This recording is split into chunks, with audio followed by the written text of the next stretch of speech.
El sistema no va a decir nunca qué está pasando, porque fabrican la realidad a medida que a los intereses les place.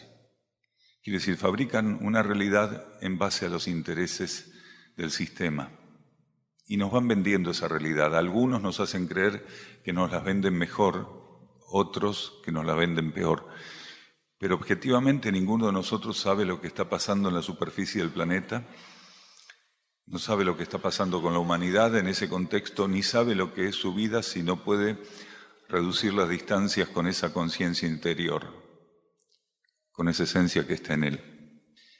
Entonces a eso vinimos acá, a hacer un trabajo conjunto, de grupo, de fraternidad, para intentar ver si podemos neutralizar, por lo menos en alguna medida, la influencia que el sistema tiene para decirnos qué está pasando. ¿Qué nos está pasando? Porque el sistema nos cuenta qué nos está pasando, no nos deja ver qué nos pasa. Él nos narra lo que quiere que entendamos que está pasando.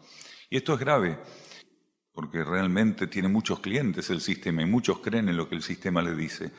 Esto quiere decir que gran parte de la humanidad no tiene discernimiento, quiere decir no tiene la capacidad de percibir la realidad. Y estas reuniones son para eso. Y también ineludiblemente, insoslayablemente, vemos que solo un puñado de personas tiene interés de profundizar más allá de lo que le están vendiendo. Porque si no, aquí no alcanzaría la mayor sala que tuviera esta ciudad. Tendríamos que armar un anfiteatro con gran sonido para miles de personas porque se supone que todos estamos intentando saber qué pasa. Pero realmente en la práctica seguimos narcotizados. O, en el peor de los casos, una especie de fatalismo que nos dé igual saber o profundizar qué es eso que está pasando, porque en definitiva la mayor parte de las personas cree que no lo puede cambiar. Y este es un error. Las minorías son quienes se encargan, realmente las minorías son quienes se encargan de cambiar la historia. Las mayorías son las que cometen los desvíos y ciertas minorías son las que abren camino al inicio de cada etapa para que aquello que es nuevo, para que aquello que tiene que renovar los patrones de vida y de conducta de la humanidad pueda tener algún tipo de oportunidad, alguna chance. Y nosotros formamos parte de una minoría, quienes estamos en esta transición del planeta intentando ver de un modo diferente las cosas. Y empezando principalmente por esto, de comprender nuestra conciencia, cómo funciona, cómo puedo dejar de lado esta identificación con el sistema, cómo puedo empezar a avanzar de un modo diferente en este acercamiento a una realidad que buscan que no descubra, pero que indefectiblemente voy a descubrir si tengo vocación de conocerla. Y esa vocación no tiene que ser apagada por nada ni por nadie.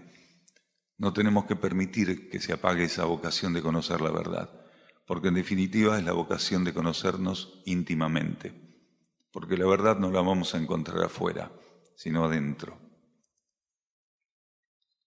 Acá nos preguntan cómo ayudar a esos niños que les falta amor y van en un mal camino.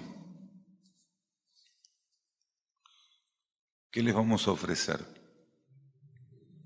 cuando nos impacta tan fuertemente la situación de esos niños? Les vamos a ofrecer nuestra lástima, nuestro cuerpo emocional desbordado. Les vamos a ofrecer un pedazo de pan para que en ese momento tengan algo para comer. La persona dice claramente, ¿no? Le falta amor. Pero lo más increíble es que a nosotros también nos falta amor. Y si a nosotros nos falta amor y a ellos les falta amor, ¿de dónde vamos a sacar amor para solucionar esto? Porque el amor no se puede fabricar. Yo no tengo la capacidad de fabricar amor. Nunca la tuve. No sé cómo se hace eso de fabricar amor.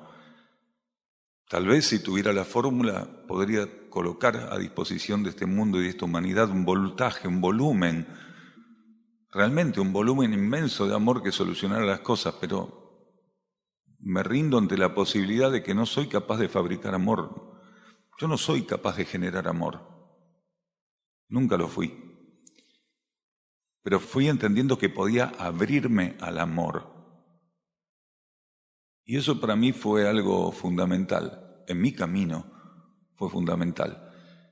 Descubrir esto, que no podía fabricar amor, pero sí podría abrirme al amor.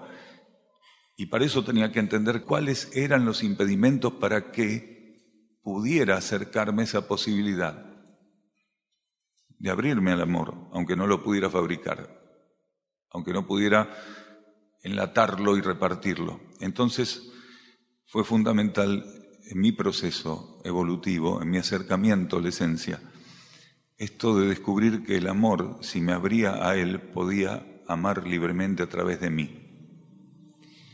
Entonces, para ayudar, no a estos chicos, para ayudar a la humanidad y a un planeta que tiene graves problemas con el amor, tenemos que abrirnos al amor. Pero para abrirnos al amor tenemos que transformarnos.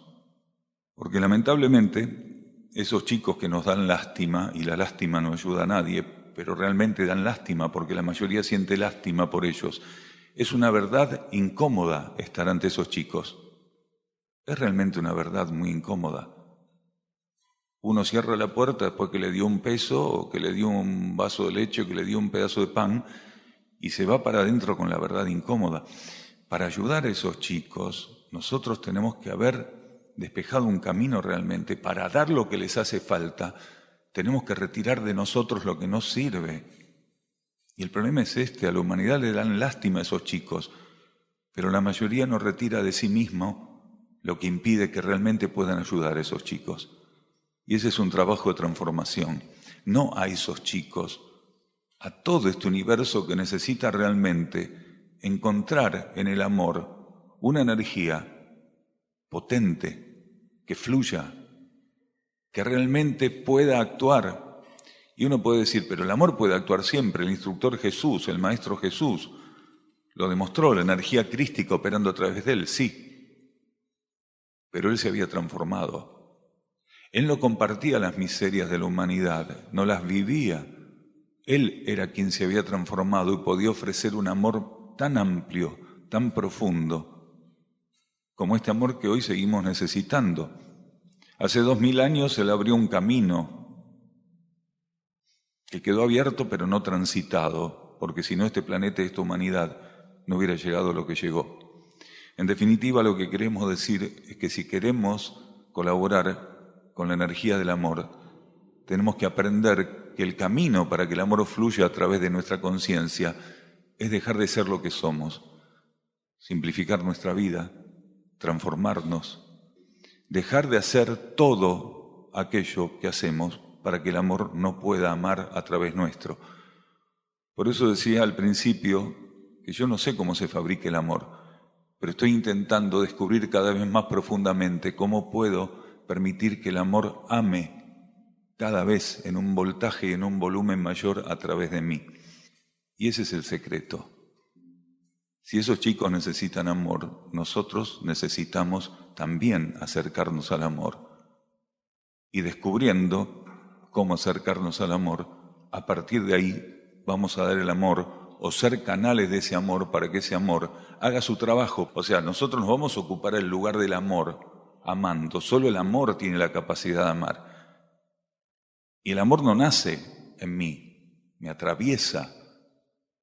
Nace en lo más elevado de la vida cósmica, del centro de la vida cósmica, del centro creador cósmico. Se vierte como un rayo poderoso, potente, que no puede ser detenido por nada, pero sí puede encontrar las puertas cerradas. Y nosotros formamos parte de una humanidad que está bajo ley de karma, a la cual se le permite ensayar esta posición de dejar la puerta cerrada para muchas cosas, entre ellas del otro lado queda el amor. Y cerramos la puerta porque nos interesa más generalmente esta propuesta que nos hace la materia. ¿Por qué el amor no puede amar a través nuestro? Porque estamos demasiado entretenidos con la propuesta material, respondiéndole positivamente a esa propuesta, hipnotizados con el consumismo, con la competencia, buscando poder, fragmentados miserablemente en metas personales y egoístas, individuales. Y el amor no puede entrar donde las metas egoístas, individuales y personales predominan, porque el amor es una meta universal, quiere decir, el amor proviene del centro universal de la vida. Y donde encuentre fragmentación, no puede circular. ¿Y por qué decimos esto? Porque hay algo que nosotros confundimos muy erróneamente y muy peligrosamente, que es nuestro emocionalismo con amor. Quiere decir, las reacciones que tiene nuestro cuerpo emocional ante las situaciones las confundimos con amor. Y hay personas que se emocionan tremendamente ante algunas cosas, incluso ante esos niños que la pregunta coloca acá como protagonistas. Pero más allá de emocionarse profundamente, incluso vertiendo lágrimas, no hacen nada para sacar esta interferencia, que es precisamente haber dejado algo tan importante como el amor en manos de su cuerpo emocional y confundir las reacciones de su cuerpo emocional con amor. Insistimos, el amor es algo muy importante para que lo dejemos en manos de algo tan inestable como nuestras emociones, a tal punto que la experiencia kármica de amar depende muchísimo de que nuestro cuerpo emocional funcione de un modo en particular. ¿Y por qué deberíamos sospechar que lo que nuestro cuerpo emocional hace no es amar? Porque el amor no desestima nada ni a nadie. Y nosotros, cuando decimos amar, amamos a 4 o 5 y el resto no nos interesa. Y eso es una prueba que no se puede negar, porque si no este planeta no estaría como está.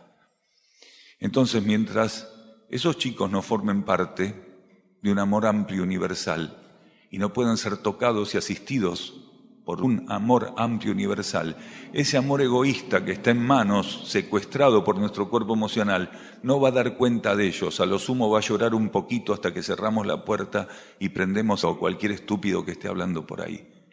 ¿Se entiende? Porque tenemos que olvidarnos que el chico está ahí, que nosotros le dimos el pedazo de pan o el vaso de leche y él sigue sin solucionar su problema, pero nosotros nos sentamos, bueno, cosas del karma, cada uno se envenena como quiere. Pero realmente si no nos transformamos y hacemos que nuestra vida sea simple, y que ser simple signifique que nada obstruya la energía que desde nuestro interior busca fluir para atender la vida, para elevarla, para sanarla, para armonizarla, para equilibrarla.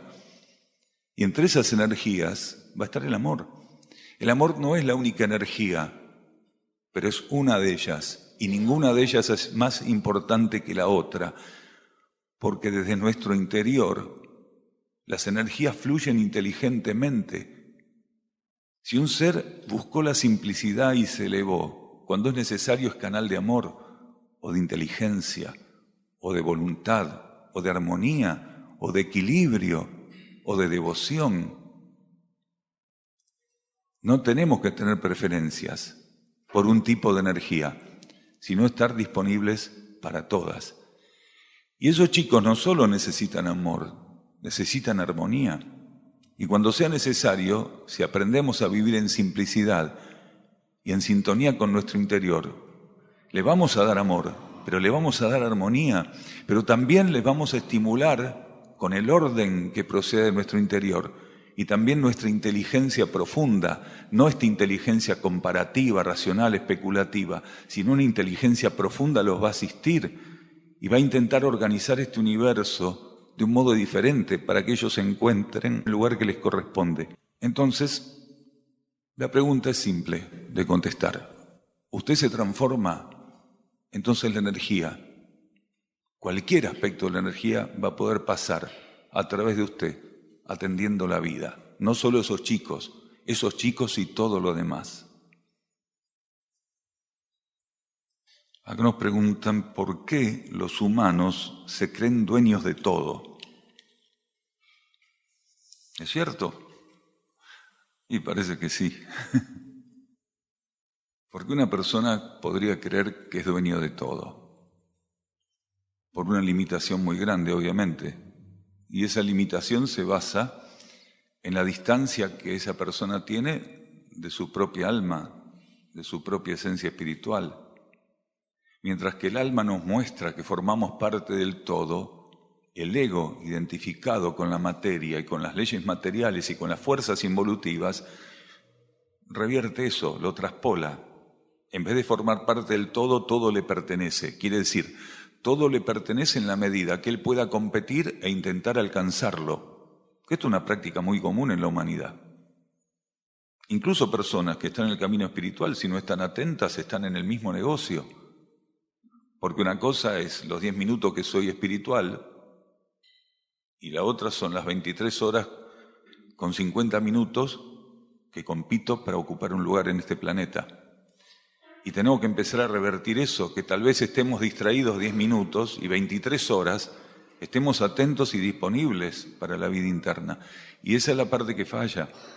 Los seres humanos piensan que son la medida de todas las cosas y fuerzan las situaciones porque ellos son las medidas de todas las cosas. Es como si ellos se sintieran la horma del zapato. El zapato tiene que tomar la medida, el formato que ellos tienen, que ellos desean, que ellos anhelan, o peor, que ellos repulsan, rechazan, desprecian. Nos creemos dueños de todo simplemente porque no entendimos la relación con el todo, con el único. Y esa relación solamente se puede vivir a partir de una cercanía genuina con esa esencia. Pero si sigo alimentando el sistema con mi atención, con entregarme al sistema, porque bueno, ¿qué voy a hacer? Formo parte de una sociedad. Pero aquellos que se oponen al sistema también forman parte de una sociedad, nada más que la sirven. Están en servicio en esa sociedad. Uno puede elegir estar en servicio en esa sociedad o no servirla. Hace muchos años esto se me presentó como una encrucijada. O me entrego al sistema o me opongo a él. Y alguien me dijo, pero vos no podés vivir fuera de la sociedad. Y le dije, no, me dispongo a estar en la sociedad de otro modo, de otra manera. Me voy a jugar realmente para estar en la sociedad de otra manera, no para estar de la manera en que están todos o casi todos. Yo voy a comprometerme con esta sociedad planetaria para ver si puedo aportar algo que está escaseando. Entonces, no es irnos de la sociedad, es tener el coraje de estar en la sociedad sin ser un títere de la sociedad, lo que equivale a las palabras del instructor Jesús cuando decía estar en el mundo sin pertenecerle. Entonces nosotros tenemos que aprender a formar parte de esta sociedad, sin ser un títere de esta sociedad. Quiere decir estar en el mundo sin pertenecerle, ser una herramienta de purificación, de servicio, de transmutación, de elevación, de cura para esta sociedad. Y eso se hace mediante un tratamiento íntimo, quiere decir, si no puedo acercarme, como decíamos, a esas leyes internas, entonces voy a ir en el sentido, voy a circular con mi conciencia en este sentido tan egoísta que la sociedad proclama de que si uno reúne las condiciones suficientes para persistir, puede ser dueño del mundo. Total, es cuestión de juntar la plata suficiente para comprarlo. Y esto no sirve. Nosotros tenemos que transformarnos. Y entonces, así, gradualmente, vamos a ser una herramienta que influencie en algún grado la reversión de esta situación planetaria. Ahora, si ustedes me preguntan si creo que haciendo eso, este planeta se va a revertir en su desequilibrio, no. Lamentablemente, no. No vamos a mentir, no vamos a decir, cambiemos todo, como dice algún ingenuo o inmaduro espiritual, si nosotros todos cambiáramos, este planeta lo llevamos a la luz en un ratito. No, olvídense. Todo ese voltaje, ese volumen, esa gran corriente de fuerza negativa, de fuerzas involutivas, de fuerzas retrógradas, disuasivas, no las vamos a disolver a partir de que una minoría realmente logre esta cercanía interna y se transforme. Pero sí podemos transformar un porcentaje de la vida planetaria para que opere como un dínamo oculto de irradiación, para que lo que tiene que acontecer en este planeta, que es un reordenamiento, una purificación profunda, cuente con nosotros como verdaderas herramientas para que la economía y la síntesis de ese gran proceso purificatorio pueda encontrar algún tipo de reequilibrio, de balance o de asistencia. Un proceso purificatorio es mucho más crudo cuando no encuentra asistencia ninguna. Si un 10% de esta humanidad, y somos miles de millones, solo un 10%, pudiera asumir un compromiso de transformación genuino y entendiera el poder de la unión, incluso las personas que están en trabajo espiritual, quiere decir que están buscando su crecimiento, tienen como una especie de rechazo a unirse y trabajar en grupos. Sí, yo estoy en el camino espiritual. Y cuando me encuentro con vos, que también estás, vamos a ver quién sabe más. Esto es común, aunque lo hagan con mucha ética, en función de, como dicen muchos que hacen eso, dice, intercambiar conocimiento. No, están ahí pulseando como los que están en el café jugando al billar a ver quién gana. Y eso no sirve. Claro, quien tuvo experiencias grupales donde se están matando adentro a ver quién gana, lógicamente, como un perro que lo han quemado con un balde de agua hirviendo, no va a querer acercarse a esas posibilidades. Pero no siempre es así. Nosotros tenemos que aprender a unirnos, tenemos que aprender a reconocernos en un contexto de fraternidad que permita el ejercicio activo de una verdadera sinergia. ¿Qué quiere decir sinergia? La abundancia de un torrente de energía, de un voltaje de energía de elevación que excede el número de quienes en el nivel externo son simplemente una cifra. Recuerden aquello que decía el instructor Jesús, cuando 2 o 3 estén reunidos en mi nombre, yo estaré entre ellos. Él iba a estar entre ellos, quiere decir que ya no eran 2 o 3, porque lo que estaba ahí ocultamente presente ya excedía el número de los presentes, porque yo también quisiera tener en mi equipo a Jesús. Me junto con 2 o 3 que genuinamente nos reunamos en su nombre y yo quiero tener ese jugador conmigo. Y de esto estamos hablando. Cuando las personas se unen en nombre de lo superior y para lo superior, esa energía que fue prometida, eso de yo estaré entre ellos, puede acontecer y excede la presencia misma de la energía crística. Quiere decir, la fuente cósmica de vida encuentra un canal para vertirse a través de aquellos que en unión y en comunión juntos se reúnen en pos de la verdad. Este sistema estimula a las personas, el sistema común, esta cultura tan vampírica estimula a las personas para que se reúnan en el nombre del materialismo y que caminen como corderos al matadero para que este sistema consumista, caníbal, pueda seguir prosperando. Esto no quiere decir que uno no tiene que ir a su trabajo, que no va a tener de repente que cumplir con ciertos aspectos sociales, culturales. Quiere decir que a pesar de eso, puede empezar a transformar su vida para que en el contexto de la sociedad, sin aislarse en una cueva en el Himalaya ni en los Andes, él puede ser una herramienta útil de espiritualidad práctica, que esto es lo que hace falta. Una pregunta de una persona que dice, cuando nos despertamos a las 4 de la mañana y vemos una silueta a los pies de la cama, ¿quién es? Es difícil de contestar esto, pero no es que no ocurra. Nuestro equilibrio y nuestra armonía a veces tiene ciertas fluctuancias y nos lleva a tener experiencias que muchas veces nos confunden. Esa fluctuancia, porque en realidad la vida no quiere despertar a nadie a las 4 de la mañana, que abra los ojos y se encuentre que hay alguien ahí a los pies de su cama. Generalmente son pequeñas fisuras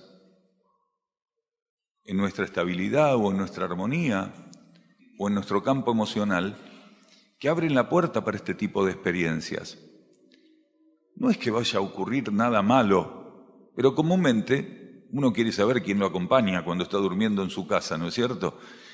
Y que no aparezca cualquiera, porque si un día aparece uno a las 4 de la mañana, otro día pueden aparecer 15 ahí al pie de la cama.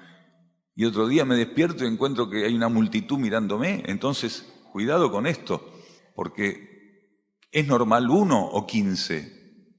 No importa si es uno solo que estaba al pie de la cama o aparece un pelotón. El tema es por qué está ocurriendo en mi vida que de repente están como rotos o desajustados los filtros entre el plano astral y mi conciencia en este nivel concreto. Y generalmente lo que ocurre es que están fisurados esos filtros y la persona puede tener ese tipo de percepciones o de visiones que en términos evolutivos no la favorecen en nada. Pero están ocurriendo porque en algún grado hay una responsabilidad para que ocurran. Pueden ser aspectos propios de otras encarnaciones que hoy estén generando un efecto de esa naturaleza, o cuestiones que hicimos antes de ayer, que nos llevaron a un grado de desequilibrio, de desarmonía, o de preocupación o miedo, que nos presentan en determinado momento esto. Entonces, este tipo de cuestiones se subsana cuando los seres aprenden a dar tratamiento, momento a momento, a lo que la vida le coloca, en relajación, serenidad, calma, armonía, equilibrio. Entonces, cuando vamos a dormir, cuando vamos al sueño, cuando nos recostamos a la noche, no vamos a involucrarnos con toda esa bolsa de gatos que es el plano astral o que son las preocupaciones que quedaron ahí subconscientemente dando vueltas y que no nos permitieron estar en la situación de descanso como corresponde. Porque el descanso, el sueño, forma parte de lo previsto por la ley de karma para nosotros. Porque en ciertas etapas, cuando está involucrada, sumergida la conciencia en el mundo material, en ciertas etapas evolutivas, que pueden ser miles de encarnaciones, el involucramiento, la identificación tan poderosa de los seres con la materia, hace que se tengan que desenchufar de la materia, y la herramienta kármica, muy simple de reconocer, es el sueño. Al ser se le ofrece romper su vinculación con las preocupaciones, los problemas diarios, las cosas que está atendiendo, ese involucramiento tan poderoso con la materia, ¿para qué? Para desenchufarse e ir al encuentro de la fuente que le va a ofrecer calma, armonía, equilibrio, alimento, porque el sueño es alimento. Pero si nosotros, por las preocupaciones diarias, que ya estaríamos en condiciones de neutralizar, entramos en un histeriqueo psíquico y nos vamos a dormir con preocupaciones, con miedo, con rencores, con resentimiento, con deseos incumplidos que nos molestan, entonces no vamos al encuentro del alma durante el sueño, nos quedamos a mitad de camino. Es como aquel que dice, ahora voy a hacer tal cosa en tal lugar, y eso realmente es benéfico para él. Sale a la calle y se encuentra con alguien que le hace una propuesta que es pésima, y en vez de saludarlo y seguir caminando, se enrosca ahí y se queda ahí. Y muchas personas no conocen lo que es el alimento y la reparación del sueño, porque cada noche prácticamente se van derecho a encontrar con el borracho que está en la esquina. Quiere decir, se quedan a mitad de camino, porque las preocupaciones, los deseos, las ambiciones, los miedos, los rencores, esa ambición por algo que no pudimos alcanzar y que lo tengo que resolver mañana, porque si no resuelvo mañana, esto no va. Todo eso nos lleva a encarar el descanso sin descanso. Entonces, puede ser que una persona que se acuesta con todo ese tipo de cosas, en algún momento se sobresalte o simplemente se despierte y quede en un estado de semisueño, donde una cantidad de elementos aún puede ser vislumbrados casi cuando está despierto. Puede ser una silueta, puede ser un sonido, puede ser una imagen, un símbolo, no importa de qué se revista eso. Lo que tenemos que saber es que nuestra alma y nuestra esencia no están presentes en eso. Se quedaron esperando que no nos quedamos enganchados a mitad de cuadra con el borracho, ¿se entiende? Entonces, ¿cómo hago para no quedarme enganchado con el borracho? Primero tengo que empezar a ver que ir a dormir tiene que contar con un estado mío de conciencia y de adhesión. Ir a descansar es una ceremonia. Nosotros tenemos que ir hacia esa ceremonia asumiendo un rol de sacerdote. Quiere decir, yo tengo que asumir un rol sacerdotal en esa ceremonia. Tengo que poner orden, tengo que poner aspiración para ir al encuentro de mi alma, de mi esencia. Tengo que tener compromiso, ser coherente con aquello con lo cual supuestamente me voy a encontrar.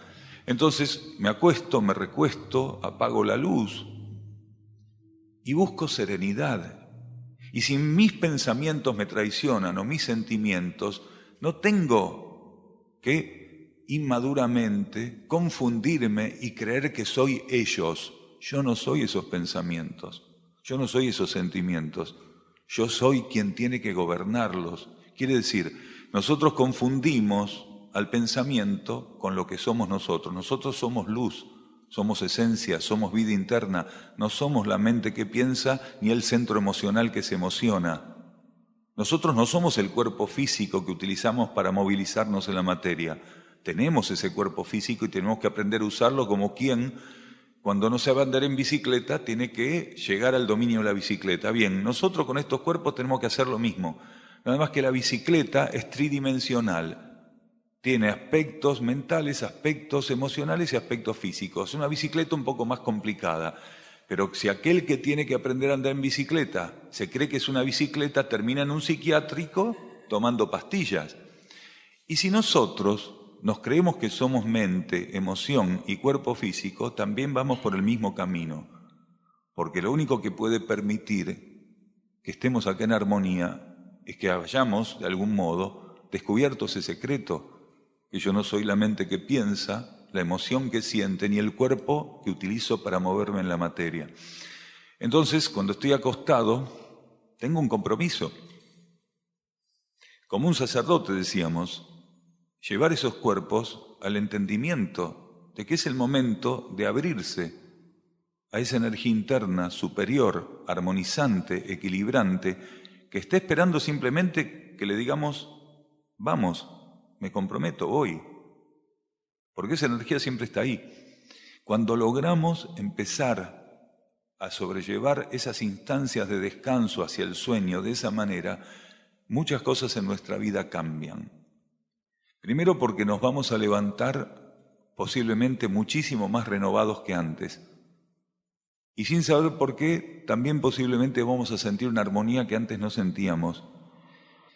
Entonces, esta cuestión de entender que a partir de ese proceso, de poder vivir con esa armonía, voy a darle tratamiento a mi rutina, tal vez por primera vez, de un modo diferente. Y no es extraño que uno empiece a ver su rutina como una oportunidad de cambiar su vida. Porque la vida tiene una sabiduría tan amplia, tan profunda, tan perfecta, que en esa rutina nos está diciendo, esto es lo que usted tiene que aprender a darle tratamiento. Porque yo no le puedo sacar esto si usted no aprende a darle tratamiento adecuado a esta situación. Y hay personas que odian su rutina, la detestan, incluso van a dormir con preocupaciones por toda esa rutina que tuvieron que vivir, sin entender que el secreto es darle un tratamiento armónico a lo que forma parte de la rutina y también a lo que no forma parte de la rutina, porque a veces la rutina se rompe o es interferida con cosas que no son agradables, a veces con cosas que son realmente luminosas, bellísimas, pero a veces con cosas se interrumpe que son realmente traumáticas, fuertes, desagradables. Esas cosas también tenemos que aprender a darles tratamiento armónicamente.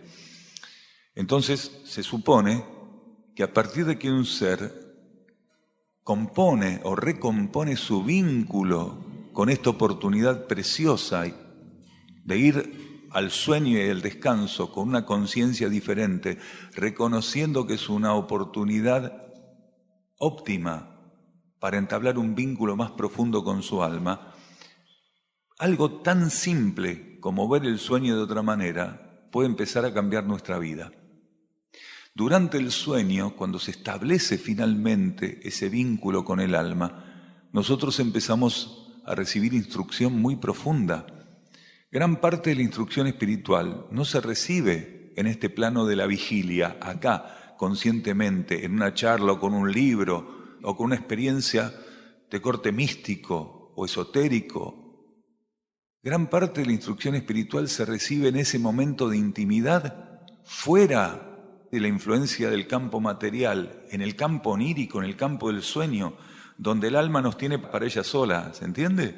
Porque cuando estamos despiertos estamos repartidos, tironeados entre las fuerzas de la materia y mis intereses egoístas y aquello que el alma nunca deja de hacer, que es intentar llamarnos a su encuentro. Pero cuando nos tiene ahí en el sueño, entonces la cosa cambia muchísimo y tenemos una gran oportunidad. Y aunque gran parte de esa instrucción espiritual no la recordemos, va a ser realmente una herramienta con la cual vamos a contar y que vamos a tener, incluso sin saber que la tenemos. Porque a partir de ese contacto con la esencia interna, el ser empieza a resolver a veces las cosas de un modo totalmente diferente. Incluso se sorprende y se desconoce en gran parte de las cosas que empieza a vivir, en gran parte de las cosas que empiezan a sucederle, de qué manera él resuelve cuestiones. Así que bueno, para no tener este tipo de visiones, que no nos visite más sin permiso, este tipo de cuestiones, tenemos que cambiar nuestras actitudes cuando vamos a dormir y nuestras actitudes también cuando estamos despiertos. Quiere decir, empezar a transformarnos a medida que vamos dando el tratamiento a la vida. Acá nos preguntan si los extraterrestres pueden caminar junto a nosotros. De hecho, la humanidad, la entidad humanidad, que abarca todas y cada una de las humanidades, no importa su nivel de conciencia, como tarea, como parte de su tarea evolutiva a nivel cósmico, hace que las humanidades interactúen continuamente.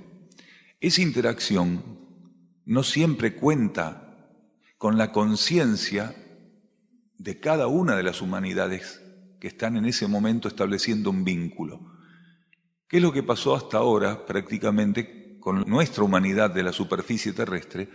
Que prácticamente está ajena de la gran asistencia que recibe de las humanidades extraterrestres y de las humanidades intraterrenas de alto nivel evolutivo presentes en nuestro planeta. Nosotros, en este caminar casi en la oscuridad, en este caminar entre las sombras y con tan poca luz porque no nos permitimos abrir camino a la luz. La luz está ahí para abrirnos camino, pero nosotros no le permitimos que la luz actúe así, con la potencia y la amplitud que ella podría. Entonces, en este sendero tan poco iluminado y con tantos golpes que nos damos, porque aquel que no abre camino a la luz se va a tropezar a cada rato, estamos continuamente asistidos por estos seres que no necesitan luz para no tropezarse, porque ellos son luz. Son luz en el terreno práctico de la actividad de la conciencia. Quiere decir, su conciencia es luz en acción. Y nosotros somos asistidos por estos seres que tienen esta cualidad de ser luz en acción. Quiere decir, son el ejemplo más cercano, aunque oculto generalmente, del más elevado tipo de espiritualidad práctica que podamos conocer. Quiere decir, estos seres son el espíritu en servicio y en asistencia a distintos planos, niveles, dimensiones, y en este caso, asistiendo a la humanidad de la superficie planetaria. Entonces, estos seres que son realmente candiles, que son realmente faros, que no solo asisten a la humanidad terrestre, sino que asisten todo lo que la vida cósmica los estimule a asistir en cualquier plano, nivel o dimensión, porque estos seres son la obediencia perfecta, quiere decir, no están asistiendo a la humanidad terrestre porque se les dio la gana, sino porque son la obediencia perfecta, son la sintonía perfecta, son la alineación perfecta con la voluntad cósmica. Ellos hacen lo que hacen porque en ellos encarna la voluntad de la luz, la voluntad cósmica. En ellos no está ajena esa voluntad.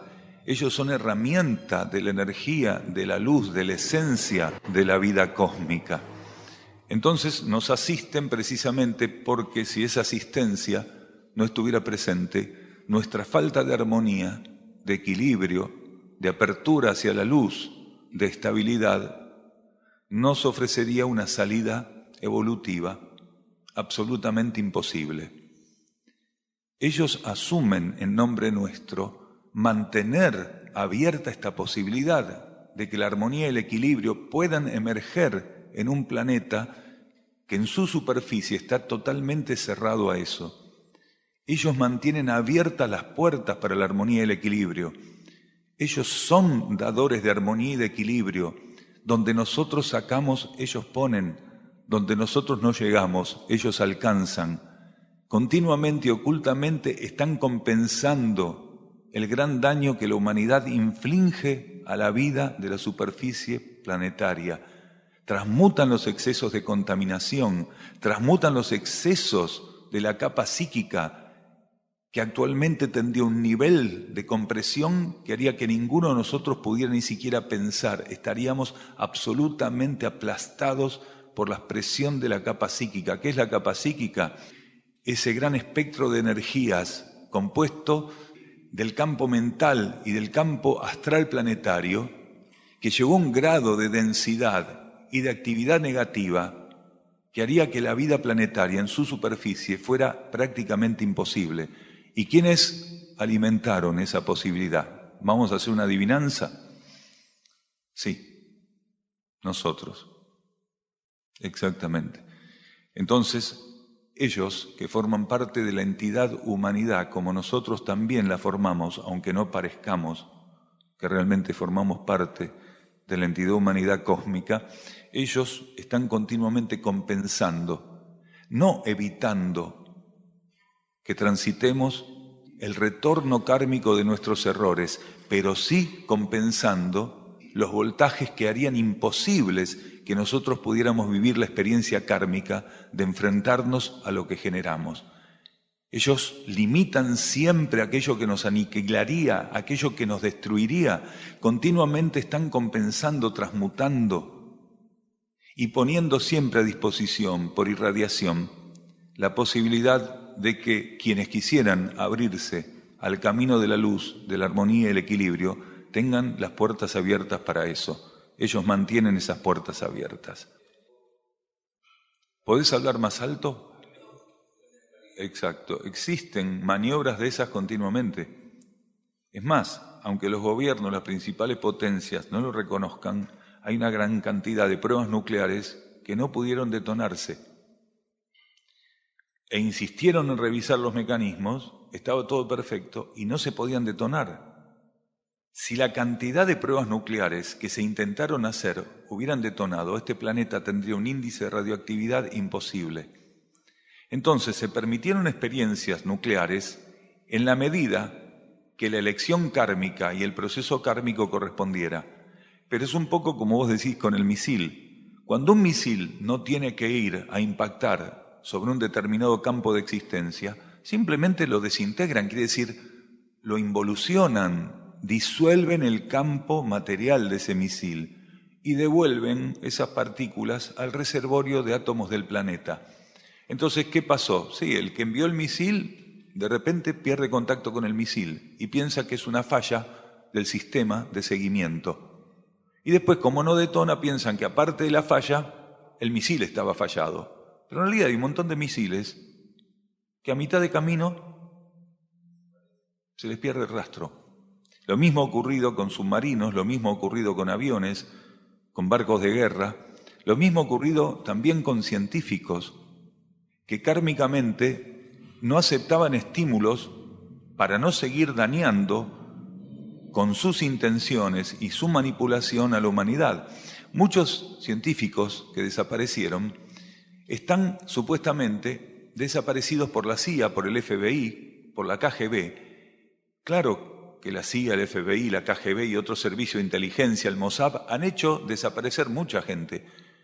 Pero hay otros que desaparecieron y entre estos se dicen, ¿vos te lo llevaste? No. ¿Quién lo tiene? ¿El gran bonete? Y es así.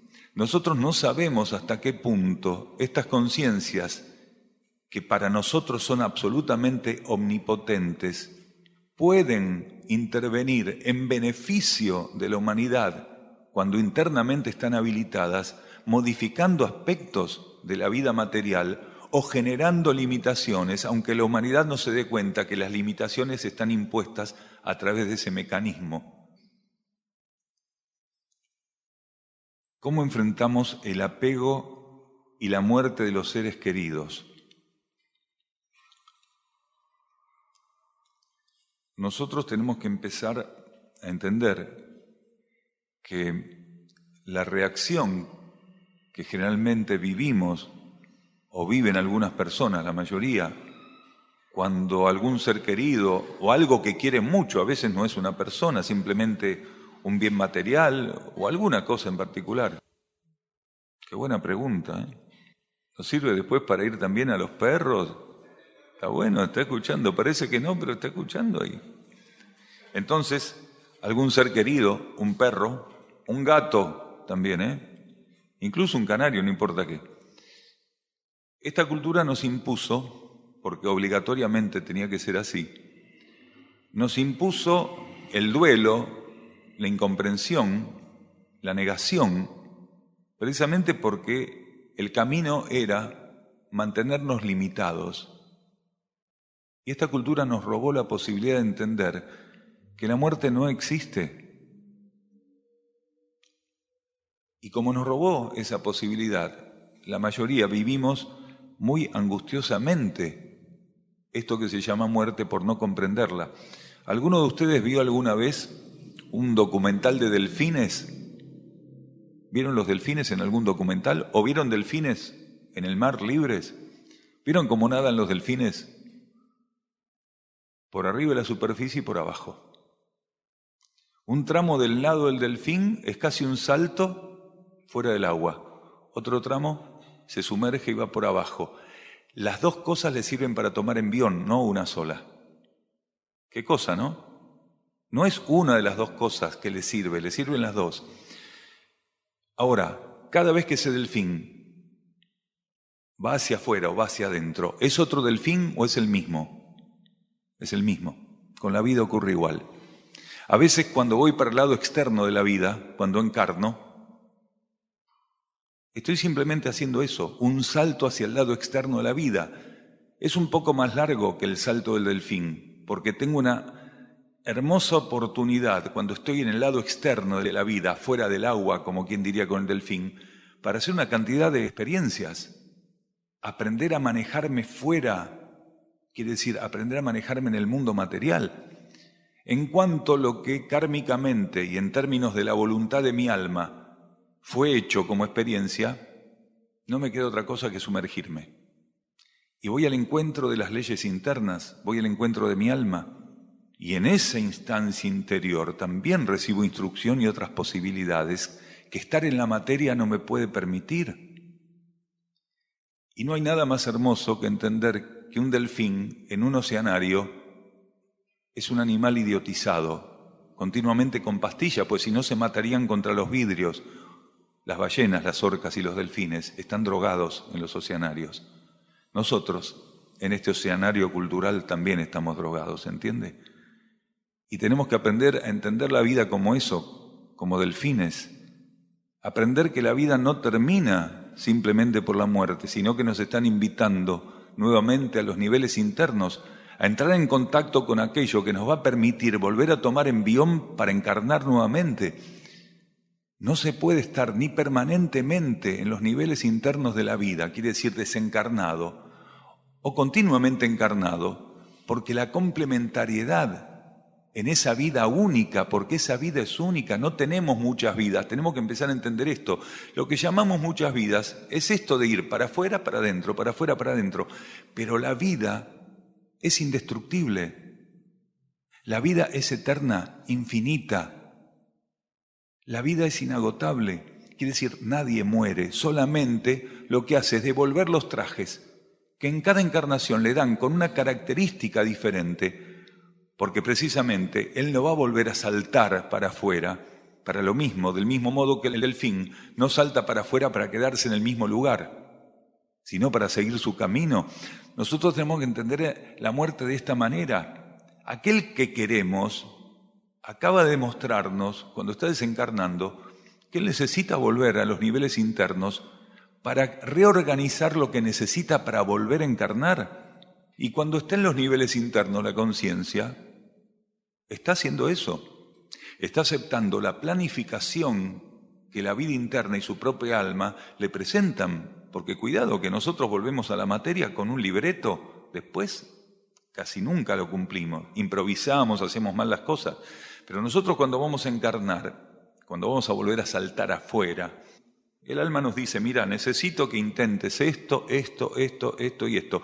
El ego, como está fuera de la materia, está libre de los cuerpos de la personalidad, está más lúcido y dice, qué bueno, voy a intentarlo. Está embromado esto. No, pero vos podés, yo te ayudo. Entonces, cuando ingresamos, la ley de olvido nos pone en situación de no saber que venimos zambulléndonos y saliendo otra vez para afuera y zambulléndonos. El delfín sí sabe, no pierde la conciencia, sale, entra, lo hace totalmente consciente. El delfín es un ejemplo, no pierde la conciencia. Nosotros algún día también, cuando encarnemos y desencarnemos, lo vamos a hacer con tanta conciencia que no vamos a perder eso, porque la ley de olvido tiene que darnos un tratamiento infantil. ¿Por qué? Porque si nosotros supiéramos todo lo que hicimos en las otras vidas, pensaríamos, yo de esta no salgo. Si realmente tuviéramos información de la que hicimos, nadie tendría fuerza para dar un paso, porque dice, con lo que hice, ¿la vida aún me sigue ofreciendo oportunidades? Entonces, esa ley de olvido te deja libre de culpa y cargo. Lo único que te dice es, anda al mundo externo. Cuando estás en el mundo externo decís, bueno, ¿ahora acá qué hago? Y según cómo hubieras dado tratamiento a aquellas encarnaciones anteriores, ya estás un poco más flexible y más lúcido y empezás a darte cuenta que el secreto está en unirte a esa energía interna, porque percibiste que vos estás en la materia en nombre de ella y para actuar en la materia en su beneficio, quiere decir cumplir con aquello que te pidió que hicieras, con esa planificación interna que te ofreció. Y gradualmente el proceso es así. Entonces, ¿qué tiene de malo morirse? Si estamos identificados con el traje y no con la esencia, entonces, claro, que el apego, la incomprensión, la falta de amor por el otro, porque si hay algo que libera es el amor. Si yo estoy amando al otro, quiere decir, si yo me permito que el amor ame al otro, al momento en que el otro está desencarnando, mi amor lo está ayudando a desencarnar. Le está diciendo que el camino hacia la vida interna es un camino de amor, porque solo el amor une. La energía de cohesión, la energía de unión, de comunión en el cosmos, es el segundo rayo, la energía crística, amor, sabiduría. Entonces, cuando yo estoy entendiendo el proceso que el otro está viviendo, permito que ese amor ame a través de mí, y lo estoy acompañando en ese desencarne, no afligido, no dolido, sino con una alegría profunda, porque él está siendo convocado nuevamente a los niveles internos para volver a asumir un proceso evolutivo que nadie puede evitar. Ustedes imaginen qué ocurriría en esta humanidad si nadie desencarnara. ¿Entienden cómo va esto? Ahora, no, pero yo lo quería tanto esa persona. Bueno, bárbaro, entonces tendríamos que hacer una encuesta. A ver, ¿quién quiere más a quién? Los que no son tan queridos, esos los mandamos desencarnar. Y los que son muy queridos, vamos a ver si inventamos algo para que no se mueran nunca. Pero ¿sabe qué va a pasar? Después, como no se muere y la cosa empeora, estaba bueno cuando tenía 50, 60, pero ahora tiene 2.500. Imagina una persona que sigue envejeciendo hasta los 2.500, 3.000. Estamos poniendo el humor, quiere decir, nosotros no sabemos de qué nos estamos quejando, cuando en realidad la oportunidad que tenemos es de comprender de un modo más profundo la realidad. Entonces, ¿cómo hago cuando alguien, un perro, una persona, mi caballo, lo que fuera, se está disolviendo y está quedando liberado de aquello que ya para él no sirve, porque el desencarne representa que para la esencia aquello que recibió ya le queda chico y lo tiene que soltar. Porque la conciencia se sigue ampliando. ¿Saben por qué la conciencia tiene que soltar los trajes? Porque se sigue ampliando y los trajes no se amplían, tienen un límite. Entonces, cuando la conciencia se amplió suficientemente, ya esos trajes están limitados para ella. Tiene que desencarnar para que las leyes planetarias y la ley de karma le ofrezcan trajes a la altura de esta ampliación que ahora tiene. Entonces, cuando alguien está desencarnando, lo que tengo que hacer es buscar el silencio profundo de mi conciencia, que es lo más similar al campo al cual se va a dirigir ese ser cuando desencarne. Lo más cercano a la vida interna es el silencio profundo y armonizante al que nosotros nos podamos entregar. Quietud, silencio, calma, son las cualidades más cercanas a la vida interna que nosotros podríamos percibir. Si me desbordo, si pienso que es injusto, si no creo más en Dios porque se está muriendo este que tanto quiero, entonces no lo estoy colocando a la disposición de ese ser, la energía que él necesita. Mi comunión con aquel que está disolviendo los vínculos con la materia tiene que ser acompañar la voluntad de su esencia que lo está retirando de la materia. Si no hago eso, entonces estoy interfiriendo la ley evolutiva. Cada vez que digo, no, por favor, Dios, déjamelo acá, me olvido de aquello de hágase tu voluntad y no la mía. O sea, las leyes cósmicas me dicen que se lo tienen que llevar y yo le pido que se quede un ratito más. ¿Para qué? Indefectiblemente se va a tener que ir. Si cuenta con nosotros es una cosa. Si nosotros nos hacemos cómplice de la limitación que esta cultura, para tenernos drogados en el oceanario cultural planetario, nos impuso, entonces es diferente. Acá nos preguntan también qué importancia debemos dar a nuestro pensamiento. La importancia y el respeto y la responsabilidad de cuidar una herramienta que nos fue dada evolutivamente. Recién decíamos, cuando un ser desencarna tiene que entregar los trajes. Uno de los trajes es sustancia mental, la otra sustancia emocional y el más denso un traje físico, pero los tres son trajes. Y de esos tres trajes, el que tiene una vibración más elevada es el pensamiento, quiere decir el cuerpo mental. El pensamiento es una herramienta del cuerpo mental. Entonces, diríamos que la pregunta tendríamos que encararla así. ¿Qué importancia tengo que darle a mi cuerpo mental? Porque el cuerpo mental es la fuente del pensamiento, o por lo menos es quien intermedia en el formato de los pensamientos. Y la importancia, como decíamos, es muy grande, porque va a depender de aquello que realmente concrete en mi campo mental, va a depender mi relación con la vida interna. Si un ser no eleva su campo mental con suficiente estabilidad, aspiración, vocación, obediencia, persistencia hacia la vida interior, su campo mental se torna rígido, opaco, inflexible, y el patrón vibratorio de ese campo mental empieza a generar una influencia absolutamente negativa sobre el elemento que vibratoriamente, en términos inmediatos e inferiores, es influenciado por él. ¿Cuál es ese elemento? Mi cuerpo emocional. Vibratoriamente, la mente está encima, el cuerpo emocional en el medio y la vibración física abajo. Entonces, son las tres escalas vibratorias de la personalidad.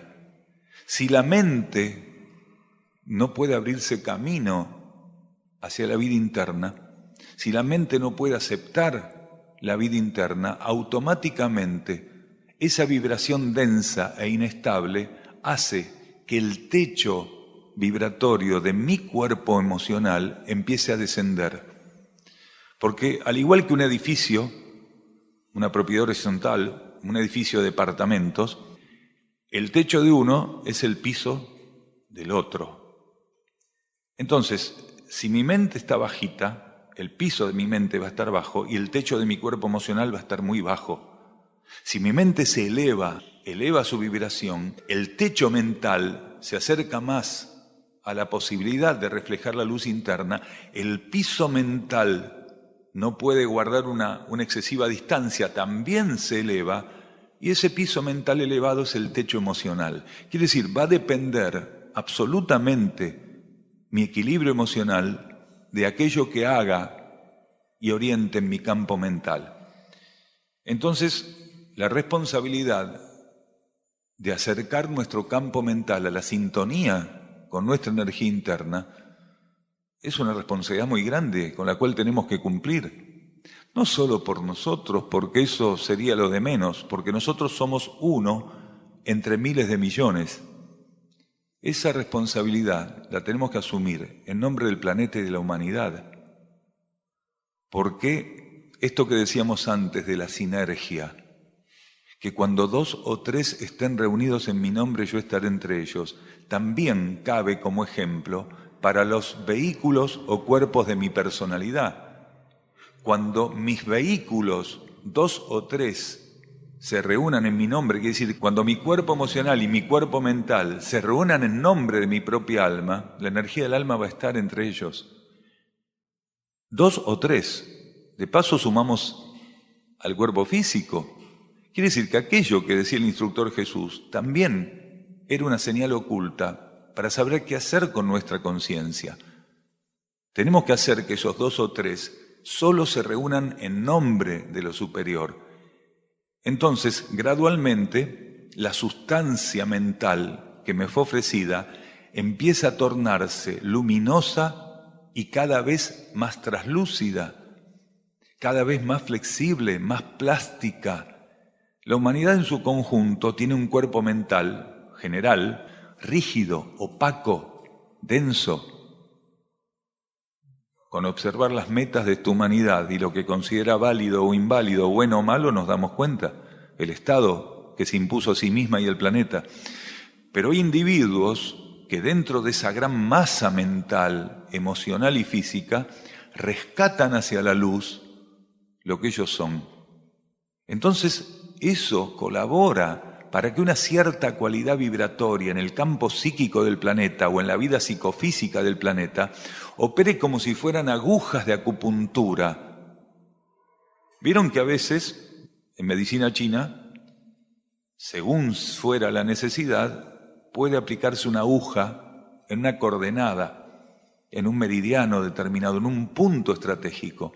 Y es solo una aguja en un gran cuerpo, quiere decir, ¿qué podría tener de influencia en la salud eso? Sin embargo, cuando todavía los seres necesitan de ese tipo de terapia y hay quien tenga la sabiduría y la intuición para aplicarla, es efectiva. Lo mismo hacen los seres que individualmente elevan su conciencia mental, la llevan hacia la luz y pasan a ser como agujas de luz clavadas en la oscuridad de un campo mental general planetario y de un campo astral general planetario que está sumido en la oscuridad. Y eso genera que algunas corrientes y algunos canales de luz y de energía no se extingan, porque basta que algunos seres, aunque sean una minoría, mantengan vivo, que alimenten la vivificación de esos canales, esas arterias de luz sutiles, pero que necesitan que corra por ellas esa cualidad, esa condición, para no quedar inactivas. Entonces, cada vez que un ser eleva su conciencia, mantiene vivos esos canales de circulación de energía. Forma parte de una red que se llama red de servicio. Hay seres que trabajan conscientemente en esa red de servicio. ¿Por qué? Porque trabajan ya profundamente, elevando su mente de un modo suficientemente estable para comprender las necesidades planetarias y asistirlas.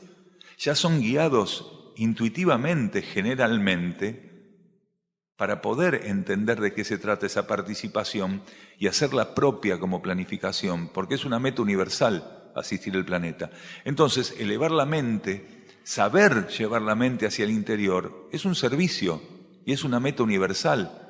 Porque no se trata de que yo vaya a ser más inteligente, de que yo vaya a ser el mejor, del que llegue primero, del que me ponga a salvaguarda Se trata de poder ser aquel que la vida me está pidiendo que sea.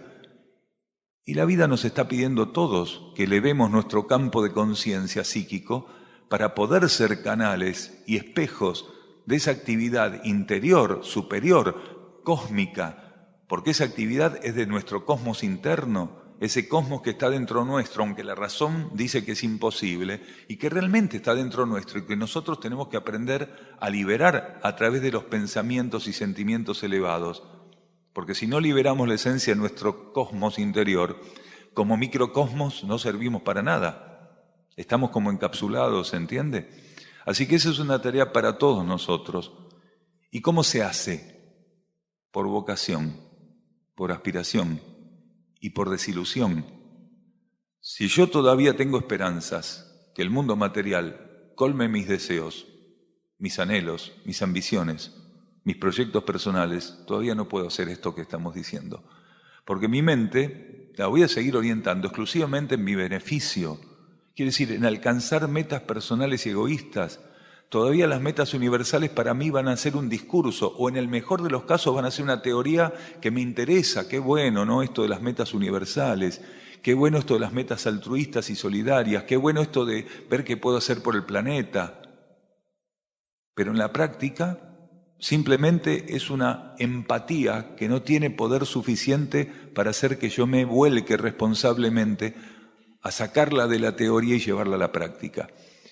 Entonces, si no hay desilusión, quiere decir, si el ser no vivió suficientemente el impacto que la materia obligatoriamente te va a brindar cuando apostaste todo a la materia, porque la materia no paga. A ver, la materia es como el casino, primero te llena los bolsillos, cuando volvés al rato con una copa de champán, te vas desnudo. Y decís, ¿cómo pude llegar a esta situación? La materia no paga nunca, es una timba, ¿se entiende? Es un escolazo, ¿cómo se dice acá en Uruguay? ¿Así? ¿Timba? Es una timba la materia, quiere decir, te engaña, pero en definitiva no paga nunca. Más tarde o más temprano vas a quedar quebrado en el mundo material, porque la ley de karma es quien gobierna las condiciones de la materia. Y la ley de karma, si no aprendes, porque tenés aspiración de recibir la instrucción para poder expandirte y crecer, si no aprendés por las buenas, aprendés por las malas. Aprenden por las buenas aquellos que viendo las condiciones del planeta y de la humanidad se dan cuenta que no pueden seguir con su vida como está, porque su vida es inservible para asistir a esa situación. Entonces empiezan a darse cuenta que tienen que transformarse, que si no hay una transformación genuina, el planeta, la humanidad, la situación que sea, incluso el vecino que tiene un problema, no va a contar con ellos, porque ellos están muy ocupados en cosas muy importantes que son meramente personales. Y esto es realmente el paradigma de esta cultura. Quiere decir, el modelo de esta cultura es ese. No te metas y hacé la tuya. Ese es el modelo de esta cultura. Si realmente la desilusión está operando en mí y realmente esa insatisfacción la torno positiva y me remuevo entonces de esa posición que hasta ese momento me impedía ser una herramienta de servicio, ahí tengo la posibilidad de cambiar y de lograr que todo lo que soy en mi campo psíquico y en mi campo físico se torne en una herramienta de servicio. Realmente tengo que tener vocación espiritual. Y a partir de esa vocación espiritual voy a empezar a permitirme vivir en la fe.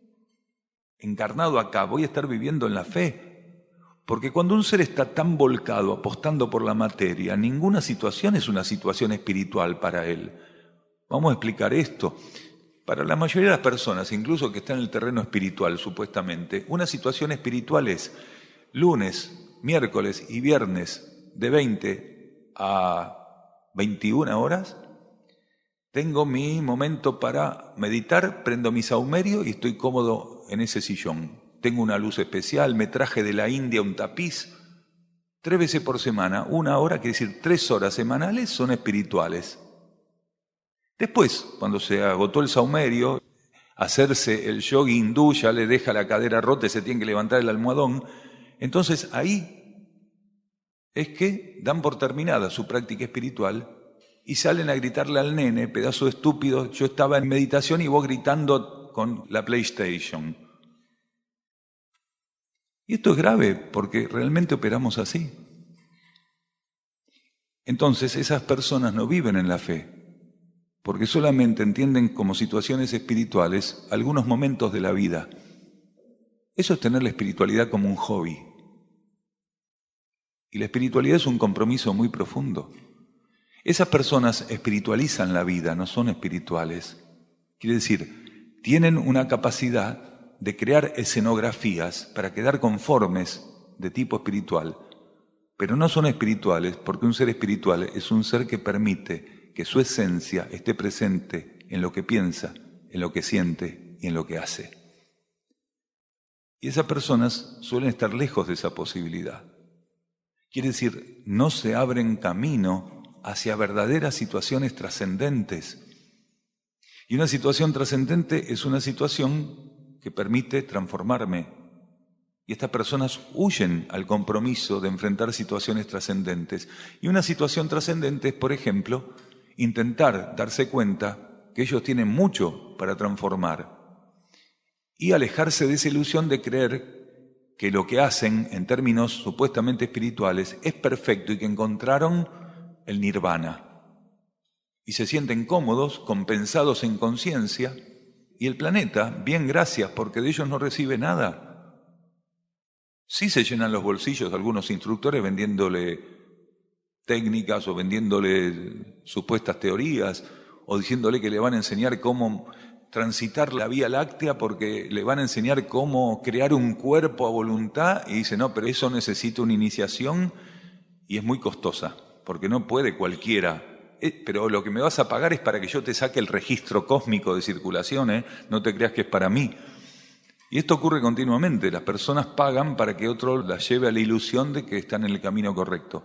Y nosotros en estas charlas somos como un mazazo en la cabeza, porque algunas personas dicen, este me está pegando, este sabe cómo es mi vida. No, yo no sé cómo es la vida de la gente, yo sé cómo es mi vida.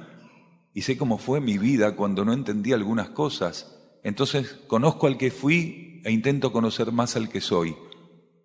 Entonces comparto este tipo de experiencias, ¿entiende? Realmente para llevar mi mente a esa cualidad, uno tiene que tener vocación y vivir en la fe. ¿Y cuál es entonces la diferencia de vivir en la fe? Que cuando un ser vive en la fe, entiende toda situación como una oportunidad espiritual. Si el ser no entiende toda situación como una oportunidad espiritual, no vive en la fe. Quiere decir, no tiene fe activa. Él puede tener mucha fe, pero está inactiva la fe. Es como tener un bidón de 100 litros de nafta ahí, sí, pero está sin usar. Vos me podés decir, yo con esos 100 litros me voy hasta Brasil, voy y vengo. Sí, perfecto, hermano, pero el coche está con el tanque vacío y el combustible está ahí. Vos no lo colocás, no pones la llave y empezás a caminar. Con la fe ocurre lo mismo. Uno puede sentir, convencerse, dar crédito absoluto que tiene una gran fe, y puede tener una gran fe, pero no la pone en el tanque de combustible. Quiere decir, él no se anima a vivir en la fe. Porque la conciencia interna lo que está haciendo continuamente es estimulándonos para que entendamos que tenemos que vivir en la fe, que tenemos que reconocer cada situación como una oportunidad para volcar nuestra esencia y nuestro espíritu en esa situación. Eso es vivir en la fe. Vivir en la fe no es creer en algo. Eso es una creencia, es un mecanismo psíquico. Cuando yo creo en algo, es un esquema psíquico. Mañana me cansé, me pongo otro chip y creo en otra cosa. Y mi fe no es algo manipulable. La fe es la presencia del Espíritu en nosotros, la presencia de las leyes espirituales influenciándonos, permitiéndonos sentir su cercanía. Quiere decir, mi fe, la que siento como fe, es la presencia de mi esencia, que se me ofrece desnuda, mostrándome que me acompaña continuamente. Pero eso no basta para que yo sea un canal de mi esencia en mis pensamientos, en mis sentimientos, en mis acciones. Yo necesito que, aparte de percibir mi esencia, ella pueda volcarse a través de mí. Y es ahí donde insistimos en que se entienda qué es la fe. Cuando entiendo que mi esencia me está regalando esa situación, por más que sea fea, porque la esencia tiene una condición, nos regala las situaciones demostrándonos, a pesar de nuestros prejuicios, que toda situación es absolutamente perfecta. Y no confundamos lindo con perfecto. algo puede ser muy feo para la personalidad, porque la personalidad es muy prejuiciosa, pero para la vida cósmica y para la esencia ser perfecta la situación. Y para la esencia y para la fe, toda situación es perfecta. ¿Por qué? Porque es una oportunidad de brindar a la materia eso que somos: espíritu, luz, conciencia, vida interior. Si mi mente adhiere a eso y se ofrece a colaborar y la sostengo y la alimento en esa búsqueda interior, entonces eso que puede parecer un milagro acontece, porque los milagros son leyes internas que no entendemos. Entonces para muchos sería un milagro vivir así. ¿Saben cuál es el problema? Que acá no nos abrimos a los milagros. Queremos que se produzcan, pero nosotros no queremos poner nada de lo que nos corresponde. Vivir así es un milagro, y este es tiempo de milagros. Hay que abrir la puerta a eso, ¿se entiende? Acá dice cómo debemos enfrentar los iniciados el nuevo despertar de otros.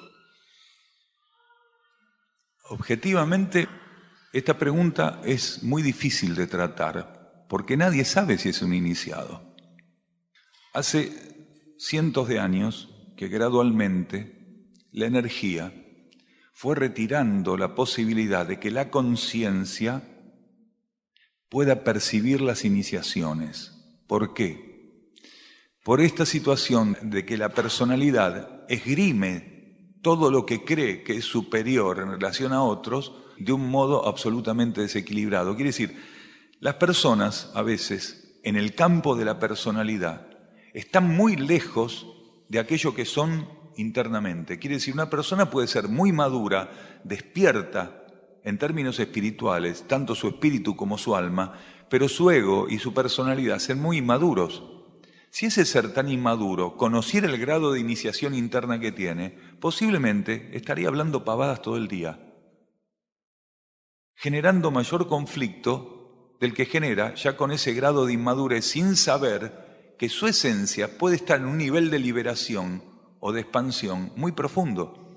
Entonces, gradualmente, por estas interferencias de las fuerzas de la personalidad, del ego y de las fuerzas involutivas, gradualmente la conciencia empezó a ser iniciada en los niveles internos por las jerarquías, sin que la personalidad tuviera participación consciente. Entonces, esto de poder saber si uno es un iniciado o no, depende del grado de madurez que tenga. ¿Por qué? Porque solamente la vida interna, si considera que la madurez y la necesidad de la personalidad lo amerita, puede intuitivamente pasarle la información que en los niveles internos ese ser tiene un grado de iniciación determinado.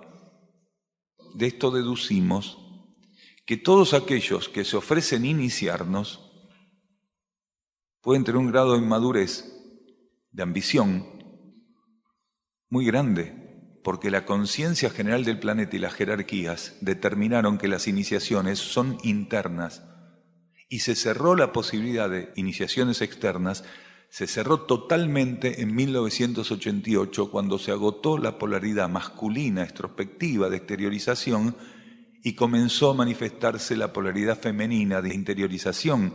Entonces la conciencia hoy tiene que tornarse receptiva de las influencias internas y aprender a registrar los acontecimientos trascendentales mediante la vía interna y ya no por la exposición exterior, que es muy limitada para decirnos qué somos y qué alcanzamos espiritualmente. Las iniciaciones externas en el pasado tenían muchas limitaciones. ¿Por qué? Por la fluctuancia de la personalidad.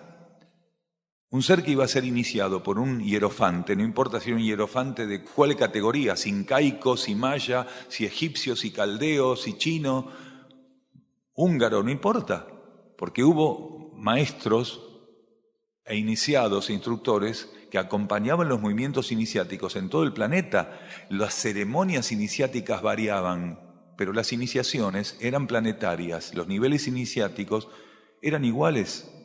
No importa si era un azteca, si era un maya, si era un caldeo, la ceremonia variaba, pero el nivel iniciático estaba unificado precisamente por el patrón general establecido en términos de arquetipo para la ley de instrucción.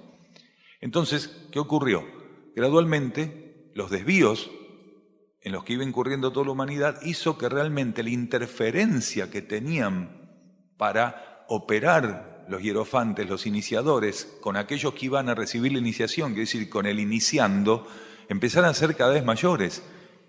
La humanidad, en vez de elevar su patrón general de conducta, se desviaba más, se comprometía más con la materia y las iniciaciones en el nivel externo cada vez eran más interferidas, hasta que la jerarquía determinó ir extinguiendo esa posibilidad. Hoy está absolutamente extinguida, pero escúcheme, puede pensar alguno. Miren que en tal disciplina vienen y te inician y te abren un chakra o te lo cierran o te lo modifican, te lo ponen en la nuca, en los pies. Escuchen, una cosa es manipular fuerzas y otra cosa es realmente las iniciaciones. La manipulación de fuerzas existió siempre y va a seguir existiendo, tanto en quienes dicen que eso es espiritual como en quienes no lo dicen y sin saberlo manipulan fuerzas. Cuando un empresario está viendo cómo reducir el salario de los obreros y cómo ganar más plata para darle un departamento nuevo a la secretaria, está manipulando fuerzas, está haciendo magia. Y cuando un supuesto iniciador te está prometiendo que te va a cambiar la vida abriéndote un centro energético, está haciendo lo mismo. Aunque aparentemente sea diferente, está haciendo lo mismo. La energía es absolutamente inteligente, no obedecer a nadie. La energía tiene su propio propósito y conoce a qué tiene que llegar un ser y lo atiende. Los iniciadores, la jerarquía en los niveles internos, son solamente herramientas de la energía. La jerarquía, las conciencias intraterrenas, extraterrestres, entran en sintonía con la voluntad de la energía y operan en relación a esa voluntad. Las iniciaciones hoy no reciben interferencia, son perfectas, son absolutamente económicas, son pura síntesis. ¿Por qué? Porque a la jerarquía, en los niveles internos, en los niveles subjetivos, supramentales, no la puede interferir el ego y la personalidad. En el nivel monádico, que es donde somos iniciados, en ese nivel no hay interferencia ninguna, todo es armonía, estabilidad y síntesis. Armonía, estabilidad y síntesis, quiere decir el terreno propicio para alimentar una iniciación. Entonces el iniciado, ¿quién es? Es la mónada del individuo, el núcleo espiritual del individuo. Las jerarquías, cuando lo inician, simplemente le están permitiendo y lo están acompañando para entrar en sintonía con aspectos de las leyes monádico-cósmicas más elevados. En el campo monádico-cósmico hay un abanico de leyes inmenso. Cuando una mónada está en un sistema solar o en un planeta, tiene que hacer un trabajo de ir realizando, concretando su ascesis gradualmente, lo que significa que en ese campo planetario existe un abanico de leyes monádico-cósmicas con las cuales tiene que ensayar armonización, sintonía, y mediante las cuales va a entrar en interacción con la energía que le va a permitir alimentar al alma y que el alma alimente los cuerpos de la personalidad con un flujo, un voltaje y una cualidad vibratoria renovadas. Por eso los seres tienen oportunidad de expandirse aquí en la materia, porque la conciencia interna va recibiendo iniciaciones y el voltaje de conocimiento y de aproximación a las leyes cósmicas es mayor y le permite enviar un flujo de energías de cualidad superior. Eso es simplemente el proceso evolutivo. La verdadera evolución la vive la conciencia monádica en su expansión iniciática. Aquí lo que nosotros tenemos que hacer para permitirle a esa conciencia espiritual que domine las leyes de la materia es intentar romper este hipnotismo y esta complicidad con el campo material y buscar tornarnos receptivos, quiere decir, un terreno válido para esas energías que no buscan otro destinatario que nosotros. Cuando nuestro espíritu está necesitando que sintonicemos su voluntad, nos está diciendo que somos los únicos destinatarios de eso, que a través de nosotros va a poder cumplir el dominio de las leyes de la materia. ¿Qué quiere decir el dominio?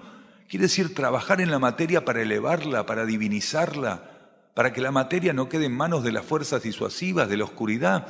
La materia no es oscuridad, nosotros se la entregamos a la oscuridad.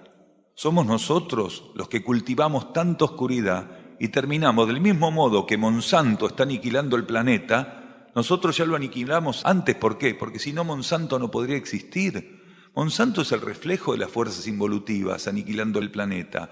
el fracking, Monsanto, la megaminería, ¿qué están haciendo? Están haciendo lo que nosotros le permitimos implantar a las fuerzas involutivas por falta de sintonía con nuestra esencia espiritual. Entonces después nos quejamos, mirá vos la contaminación, ya no se puede tomar el agua, mirá la fruta, me cae mal.